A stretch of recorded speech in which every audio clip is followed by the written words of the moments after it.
Okay.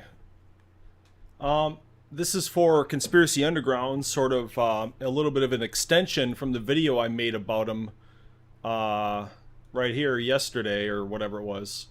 It's kind of a long video, it's 2 hours, but I wanted to show, I guess, Conspiracy Underground, I guess, and other supposedly targeted individuals what real targeting looks like. So, you all know the story about Edward Snowden, right? He's the guy, the NSA whistleblower who lived in Hawaii, worked for the NSA, or what was it, Booz Allen, whatever it was. He lived in Hawaii making a shitload of money with his girlfriend, and he constantly, because he worked for the NSA, he would go on leave sometimes for work. So his girlfriend is used to him leaving. Anyway, his whole plan to release the NSA documents to the world, he didn't tell her about it. So one day he left and she thought he was just going on business, but instead he went to Hong Kong, and that's where the journalists met him for the very first time. He was there for over a week, I think, and he was sitting there trying to get those journalists to get to Hong Kong. Finally they did, and all the while, when it first, these news stories started happening about the NSA, these documents being leaked, well, obviously the government quickly found his girlfriend, who was still in Hawaii over there, that it was probably Edward Snowden. And so finally later on, when the girlfriend and Edward Snowden met up again, I don't know exactly where it was. I don't know if it was in Moscow or what, but she had been followed by agents. Because obviously it's the girlfriend of the guy who just frickin' leaked the documents, right? So she's at home.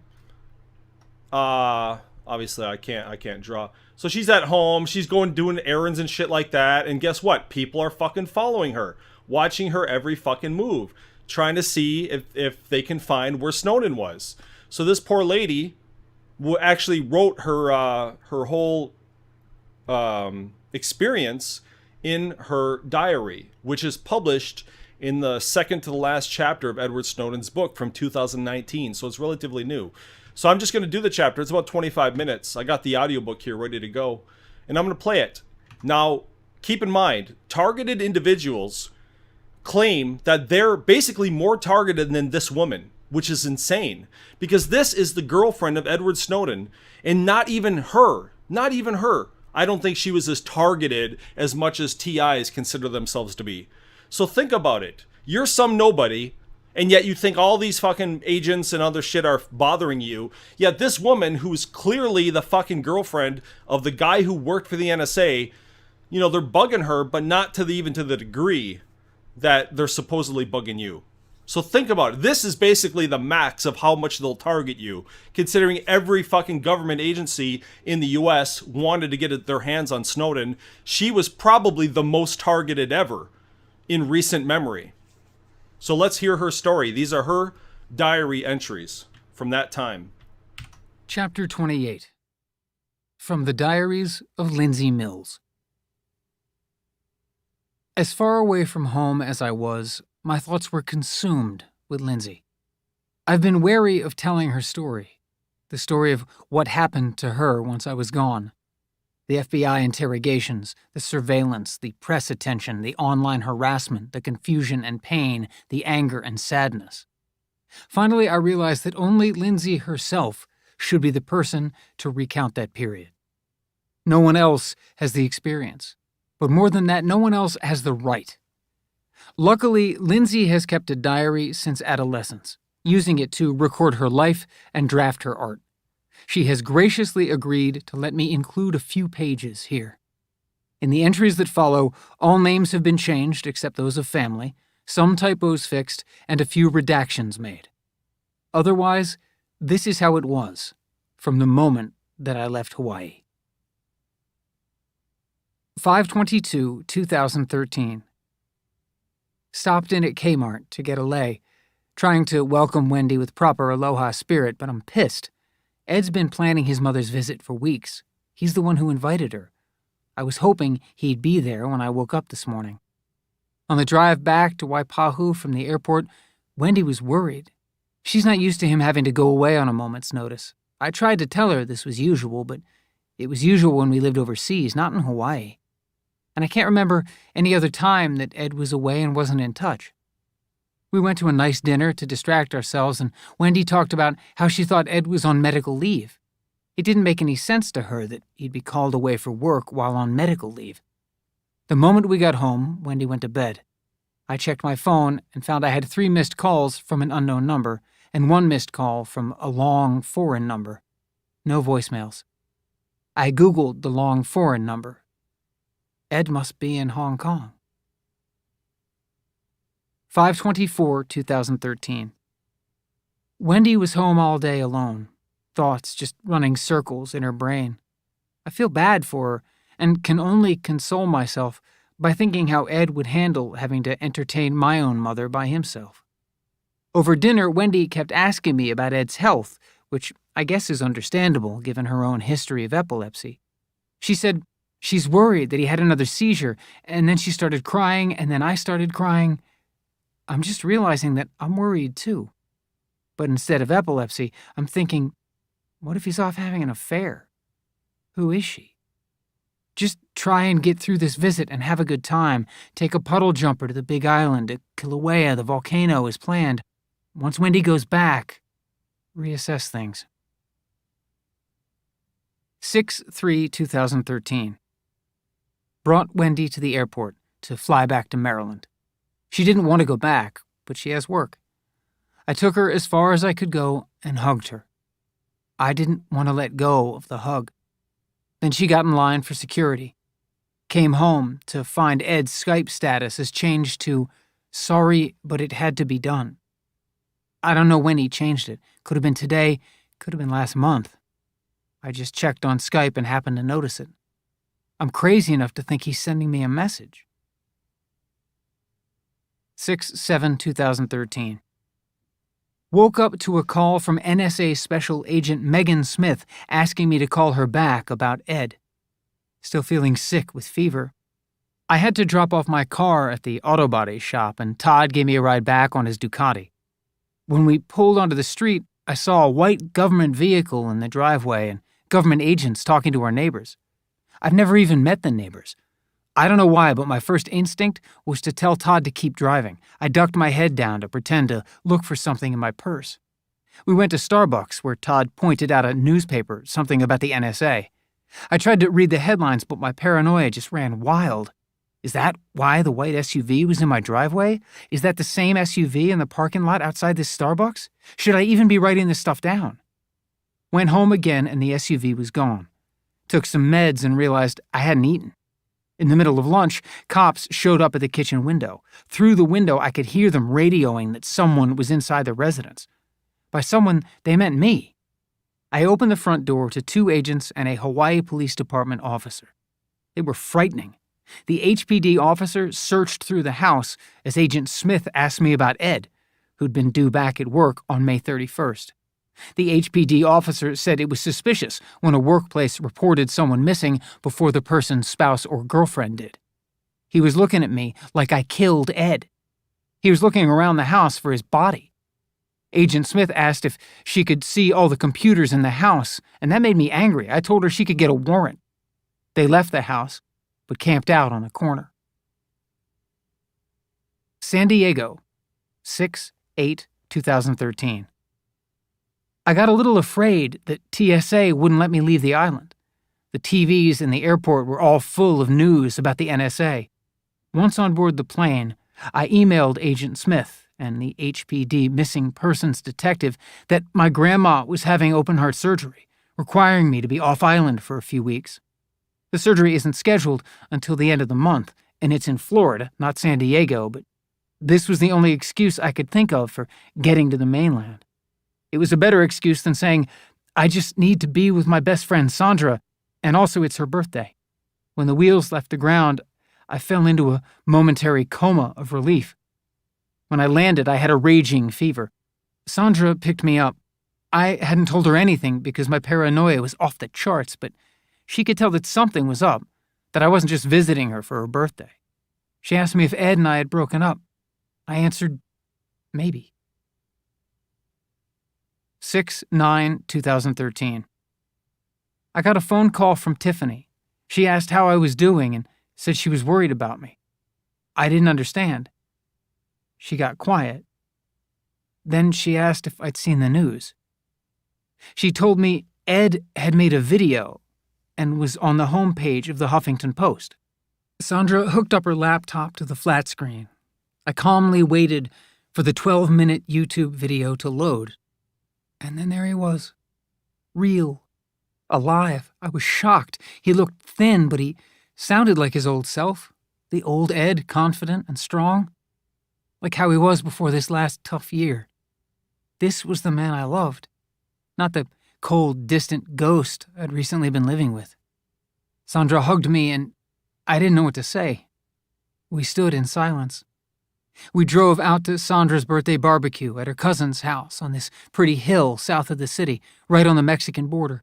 Gorgeous place, and I could barely see any of it. I was shutting down, not knowing how to even begin to parse the situation. We arrived to friendly faces that had no clue what I was going through on the inside. Ed, what have you done? How can you come back from this? I was barely present for all the party small talk. My phone was blowing up with calls and texts. Dad, Mom, Wendy. Driving back up to San Diego from the barbecue, I drove Sandra's cousin's Durango, which Sandra needs this week to move. As we drove, a black SUV followed us, and a police car pulled Sandra's car over, which was the car I'd come in. I just kept driving the Durango, hoping I knew where I was going because my phone was already dead from all the calls. 6/10/2013. I knew Sandra's mother Eileen was important in local politics, but I didn't know she was also a fucking gangster. She's been taking care of everything. While we were waiting for her contacts to recommend a lawyer, I got a call from the FBI, an agent named Chuck Landowski, who asked me what I was doing in San Diego. Eileen told me to hang up. The agent called back, and I picked up, even though Eileen said I shouldn't. Agent Chuck said he didn't want to show up at the house unannounced, so he was just calling out of courtesy to tell us that agents were coming.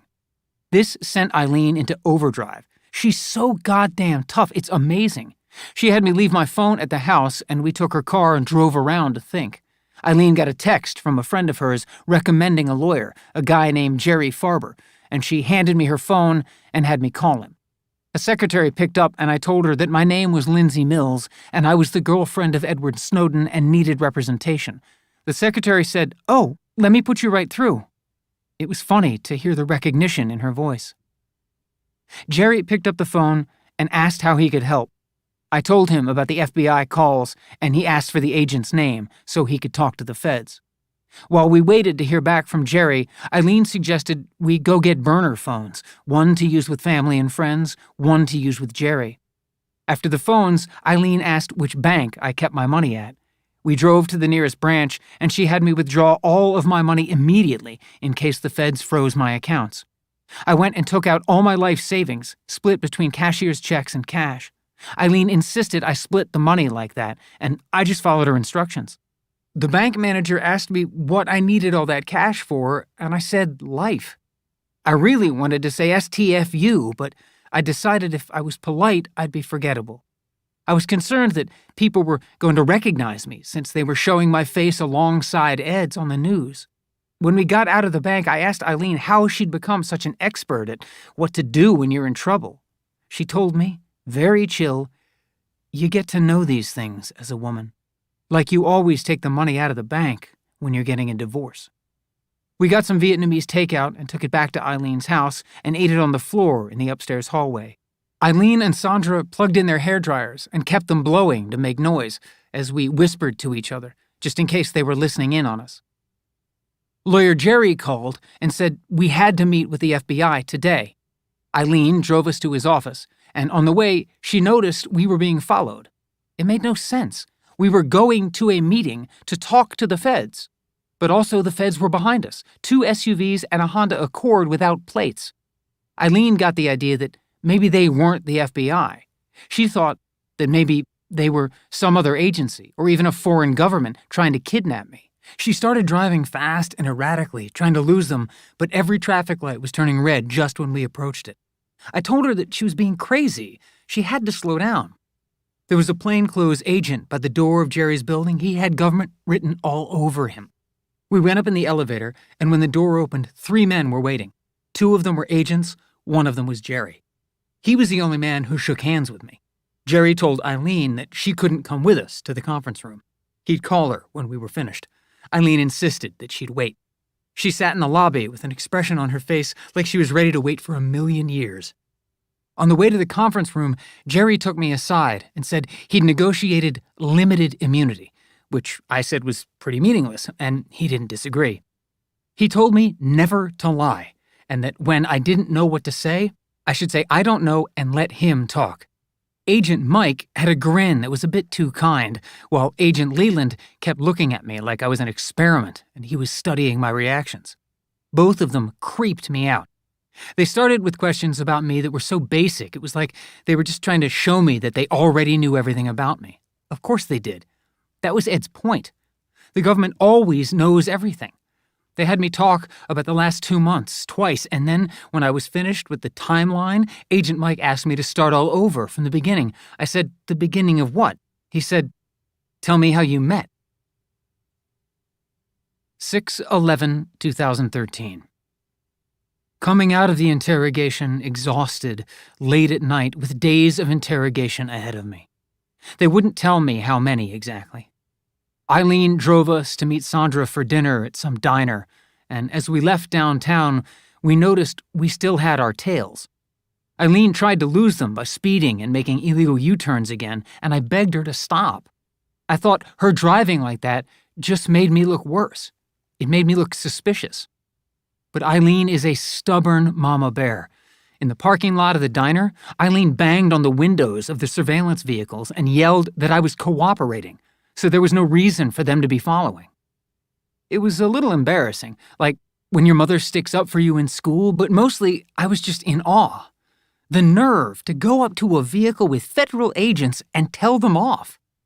Sandra was at a table in back, and we ordered and talked about media exposure. I was all over the news. Halfway through dinner, 2 men walked up to our table. One tall guy in a baseball hat who had braces, and his partner who was dressed like a guy going clubbing. The tall guy identified himself as Agent Chuck, the agent who'd called me before. He asked to speak with me about the driving behavior once we'd finished eating. The moment he said that, we decided we were finished. The agents were out in front of the diner. Agent Chuck showed his badge and told me that his main goal was my protection. He said there could be threats against my life. He tapped his jacket and said if there was any danger, he would take care of it because he was on the armed team. It was all such macho posturing or an attempt to get me to trust him by putting me in a vulnerable position. He went on to say I was going to be surveilled/followed by the FBI 24/7 for the foreseeable future, and the reckless driving Eileen was doing would not be tolerated. He said agents are never supposed to talk to their assignments, but he felt that, given the circumstances, he had to take the team in this direction for everyone's safety. He handed me a business card with his contact info and said he'd be parked just outside Eileen's house all night, and I should call him if I needed him, or needed anything, for any reason. He told me I was free to go anywhere. You're damn right, I thought. But that whenever I planned to go anywhere, I should text him. He said, open communication will make everything easier. He said, if you give us a heads up, you'll be that much safer. I promise. 6/16/2013 to 6/18/2013. Haven't written for days. I'm so angry that I have to take a deep breath and figure out who and what exactly I'm angry at. Because it all just blurs together. Fucking feds. Exhausting interrogations where they treat me like I'm guilty and follow me everywhere. But what's worse is that they've broken my routine. Usually I'd tear off into the woods and shoot or write, but now I have a surveillance team audience wherever I go. It's like by taking away my energy and time and desire to write, they took away the last little bit of privacy I had. I need to remember everything that's happened. First, they had me bring in my laptop and copied the hard drive. They probably put a bunch of bugs on it, too. Then they had copies of all my emails and chats printed out, and they were reading me things I wrote to Ed and things Ed wrote to me and demanding I explain them. The FBI thinks that everything's a code, and sure, in a vacuum, anyone's messages look strange. But this is just how people who've been together for 8 years communicate. They act like they've never been in a relationship. They were asking questions to try to emotionally exhaust me so that when we returned to the timeline, my answers would change. They won't accept I know nothing. But still, we keep returning to the timeline, now with transcripts of all my emails and chats and my online calendar printed out in front of us. I would expect that government guys would understand that Ed was always secretive about his work, and I had to accept this secrecy to be with him, but they don't. They refuse to. After a while, I just broke down in tears, so the session ended early. Agent Mike and Agent Leland offered to give me a ride back to Eileen's, and before I left, Jerry took me aside and said that the FBI seemed sympathetic. They seem to have taken a liking to you, especially Mike. He told me to be careful, though, about being too casual on the ride home. Don't answer any of their questions. The moment we drove away, Mike chimed in with, "I'm sure Jerry said not to answer any questions, but I only have a couple." Once Mike got talking, he told me that the FBI office in San Diego had a bet. Apparently, the agents had a pool going to bet how long it would be before the media figured out my location. The winner would get a free martini. Later, Sandra said she had her doubts. Knowing men, she said, the bet's about something else. 6/19/2013 to 6/20/2013. While the rest of the country is coming to grips with the fact that their privacy is being violated, mine's being stripped from me on a whole new level. Both thanks to Ed. I hate sending Chuck departure updates, and then I hate myself that I don't have the nerve not to send them. The worst was this one night sending a departure update that I'm leaving to meet Sandra and then getting lost on the way but not wanting to stop and ask the agents following me for help. So I was just leading them around in circles. I got to thinking maybe they'd bugged Eileen's car, so I began talking aloud in the car, thinking maybe they could hear me. I wasn't talking, I was cursing them out. I had to pay Jerry, and after I did, all I could think about was all the tax money being wasted on just following me to my lawyer's office and the gym. After the first 2 days of meetings, I'd already run out of the only decent clothes I had, so I went to Macy's. Agents followed me around the women's department. I wondered if they'd come into the fitting room, too, and tell me that looks good, that doesn't, green's not your color. At the fitting room's entrance was a TV blaring the news, and I froze when the announcer said, "Edward Snowden's girlfriend." I fled the stall and stood in front of the screen, watching as my photos flicked by. I whipped out my phone and made the mistake of Googling myself. So many comments labeling me a stripper or whore. None of this is me. Just like the feds, they had already decided who I was. 6/22/2013 through 6/24/2013. Interrogation's over for now, but a tale's still following. I left the house, happy to get back in the air at this local aerial silk studio. Made it to the studio and couldn't find street parking, but my tail did. He had to leave his spot when I drove out of range, so I doubled back and stole his spot. Had a phone call with Wendy, where we both said that however badly Ed hurt us, he did the right thing by trying to ensure that when he was gone, Wendy and I were together. That's why he'd invited her and been so insistent about her coming. He'd wanted us to be together in Hawaii when he went public, so that we could keep each other company and give each other strength and comfort.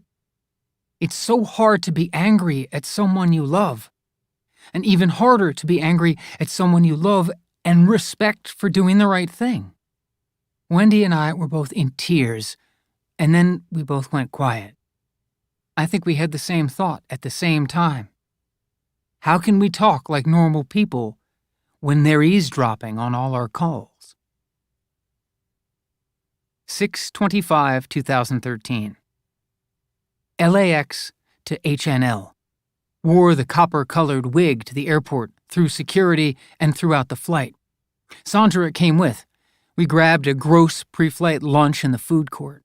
More TVs tuned to CNN, still showing Ed, and still surreal, which is the new real for everyone, I think.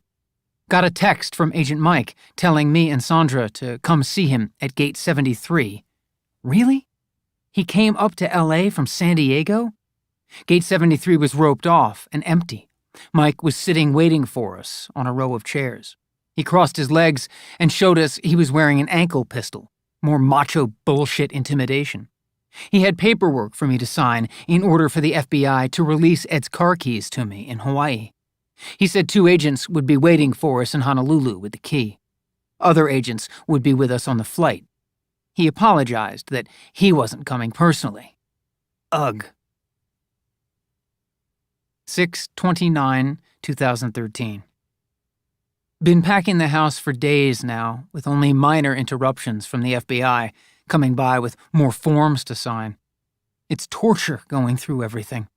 Finding all these little things that remind me of him. I feel like a crazy woman cleaning up and then just gazing at his side of the bed. More often, though, I find what's missing, what the FBI took. Technology, yes, but also books. What they left behind were footprints, scuff marks on the walls, and dust. 6/30/2013. Waipahu yard sale. 3 men responded to Sandra's take-it-all best offer Craigslisting. They showed up to rummage through Ed's life, his piano, guitar, and weight set. Anything I couldn't bear to live with or afford to ship to the mainland. The men filled their pickup with as much as they could, and then came back for a second load. To my surprise, and I think Sandra's too, I wasn't too bothered by their scavenging. But the moment they were gone the second time, I lost it. 7/2/2013. Everything got shipped today, except the futons and couch, which I'm just ditching. All that was left of Ed's stuff after the FBI raided the house fit into one small cardboard box. Some photos and his clothes, lots of mismatched socks. Nothing that could be used as evidence in court, just evidence of our life together. Sandra brought some lighter fluid and brought the metal trash can back around to the lanai. I dumped all of Ed's stuff, the photos and clothes inside, and lit a book of matches on fire and tossed it in. Sandra and I sat around while it burned and the smoke rose into the sky.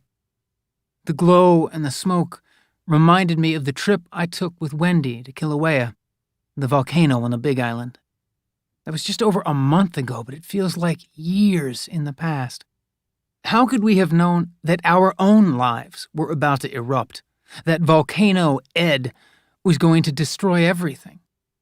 But I remember the guide at Kilauea saying that volcanoes are only destructive in the short term. In the long term, they move the world. They create islands, cool the planet, and enrich the soil. Their lava flows uncontrolled and then cools and hardens. The ash they shoot into the air sprinkles down as minerals, which fertilize the earth and make new life grow. So, there's the chapter. It's a good book. Edward Snowden's book. That was his girlfriend's diary there. And that's what real targeting looks like. That is, I think, very important to distinguish what real targeting looks like when the feds are really after you versus when they're imagined to be after you, which is what is happening to TIs. As you can see, just by that one account, that they interact with you. They just can't help it. They're humans. Where TIs walk around outside and try to interact with these people that they think is following them, they always have a confused look like, what are you talking about, dude? I'm just here getting a sandwich. Well, I'm not here to follow you. And they don't believe it. But this is just one example, and I'm sure you can look up more, where the feds are ordered to follow somebody, and eventually they end up interacting. You see the same cars day in and day out, as this is what happened to her. But it's not happening to her anymore. They got out of there. And as you can see, even if they're following you, you still have rights as a citizen. Her mom was telling them off and hitting their windows and shit. The reason I'm laughing is because it's not an innocent person. It really was the feds following them. And if it wasn't the feds, they would have got out of the car and called the cops on the person after hitting the car, right? That's how you can kind of, these are the little details that you can kind of tell that these are real feds. They've showed their badge. They're obviously here on an assignment, on a job to follow somebody. And this was like almost the most wanted person, Edward Snowden, at this time. And this was his girlfriend. And it wasn't even all that bad. I mean, they suggested, the feds suggested to her, text us, where you're going to go. She didn't have to do that because as a citizen of the United States, you don't have to answer questions. You talk to a lawyer and take their advice. So you still have power, even if you're the most targeted person on the fucking planet, Edward Snowden's girlfriend during that time. You still have rights, and she still had freedom to move around. They were probably tracking her every move, and she got really paranoid, obviously. She thought everything was bugged, and it might have been. But again, there's still options, as you heard. They turned the fucking blow dryers on and whispered to each other. Now, that's pretty big paranoia, but they had good reason to believe that they were being listened in on. But you still have options as a free citizen of the United States. So the chances of this kind of targeting happening to any of you, Conspiracy Underground, Brandon Q, Absent-Minded Abe, all these people on YouTube that think they're being targeted and followed, it's a fucking farce, man. It's not happening to you, man. You're a free citizen. It's in your head. That's what's going on. So that's basically what I just wanted to show in this video. If you guys want the book, it doesn't seem like TIs read very much, but if you want the audiobook or if you want the ebook, I will send it to you free, and it's not going to be bugged. All right, bye.